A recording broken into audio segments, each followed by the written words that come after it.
ce titre, Fils de l'homme, représente simplement la pensée de Dieu pour l'homme. Oh, la grande pensée, la grande pensée, la grande intention de Dieu pour l'homme. Le ciel est ouvert et pour l'homme. Lorsqu'il entre dans la pensée de Dieu en Christ, le ciel ouvert est pour l'homme. Dieu se révèle lui-même à l'homme, dans l'homme. C'est pour tous, c'est pour nous tous que Dieu se révèle. Que personne ne pense que ce ciel ouvert, cette onction, soit seulement pour quelques-uns d'entre nous. Oh non, c'est pour nous tous. C'est pour chacun d'entre nous. Frères et sœurs en Christ, bien-aimés, auditeurs, auditrices, le désir de Dieu, la pensée de Dieu, c'est que vous et moi, les plus simples, les plus insensés, les plus faibles parmi les hommes, ceux qui sont naturellement les plus limités, ceux qui sont doués naturellement, des capacités les plus faibles, oui tous, nous trouvions que notre droite naissance même, c'est un ciel ouvert. En d'autres termes, frères et sœurs en Christ, mes chers amis, auditeurs, auditrices, vous et moi, nous pouvons venir et connaître en Christ cette œuvre merveilleuse du Saint-Esprit par une révélation intérieure de Christ et dans une plénitude toujours grandissante. C'est pour nous tous, pour chacun d'entre nous, que le chrétien le plus avancé ait ici un mouvement nouveau vers le Seigneur à cet égard et que tous nous arrivions réellement à cette première crise où la voûte qui nous recouvre est brisée et où nous connaissons un ciel ouvert, l'Esprit révélant Christ dans nos cœurs pour sa gloire. Quelques-uns d'entre nous, nous sommes sans doute de bien pauvres élèves dans l'école de Christ. Il nous faut tant de temps pour apprendre.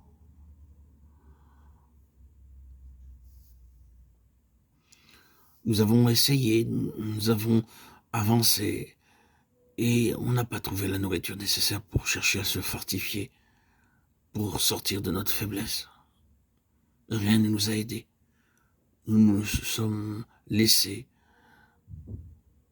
tranquillement dans notre routine, enfermés dans notre monde terrestre, malgré notre baptême, notre régénérescence, notre nouvelle naissance.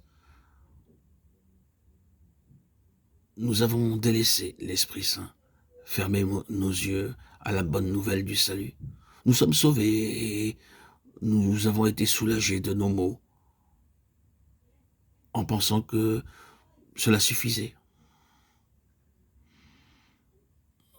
C'est quelque chose qui nous a permis de sortir de nos épreuves.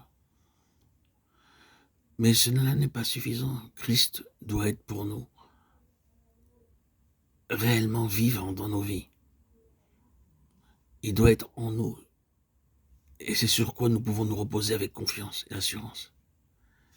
Et lorsqu'il est cela pour nous, il nous fait alors triompher. Et c'est de cette manière qu'il nous faut le connaître. C'est la seule manière d'apprendre Christ.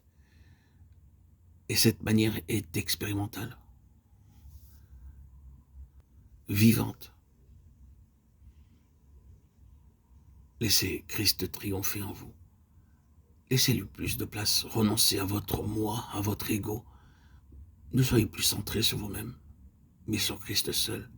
Et donc cette révélation en vous, dans votre cœur, que Christ est là, vivant, prêt à se manifester à travers vous, à rayonner par vous.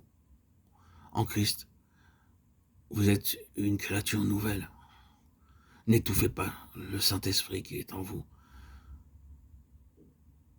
Restez centré en vous-même, en Christ. Parlez-lui, parlez à cette présence qui est en vous. Il est si proche de vous. Que serviraient des doctrines et des lectures répétées du Nouveau Testament, de l'Ancien Testament, si vous ne portez pas vos yeux sur Christ, sur la personne qu'est Christ en vous, sur sa présence vivante, édifiante, qui agit en vous.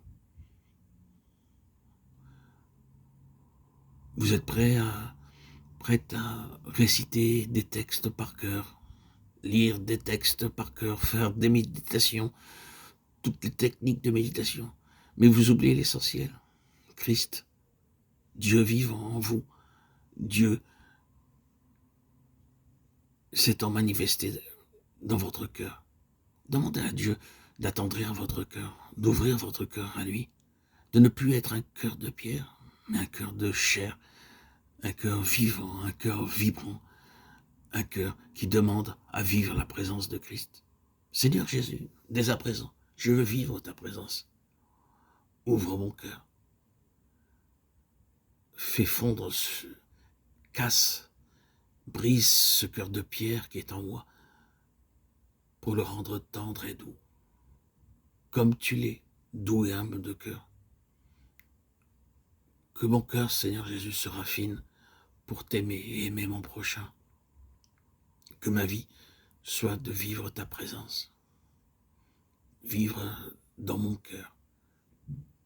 Et non dans ces doctrines et ces discours froids, intellectuels, qui me conduisent pas réellement à vivre ta présence vivifiante, édifiante, consolante,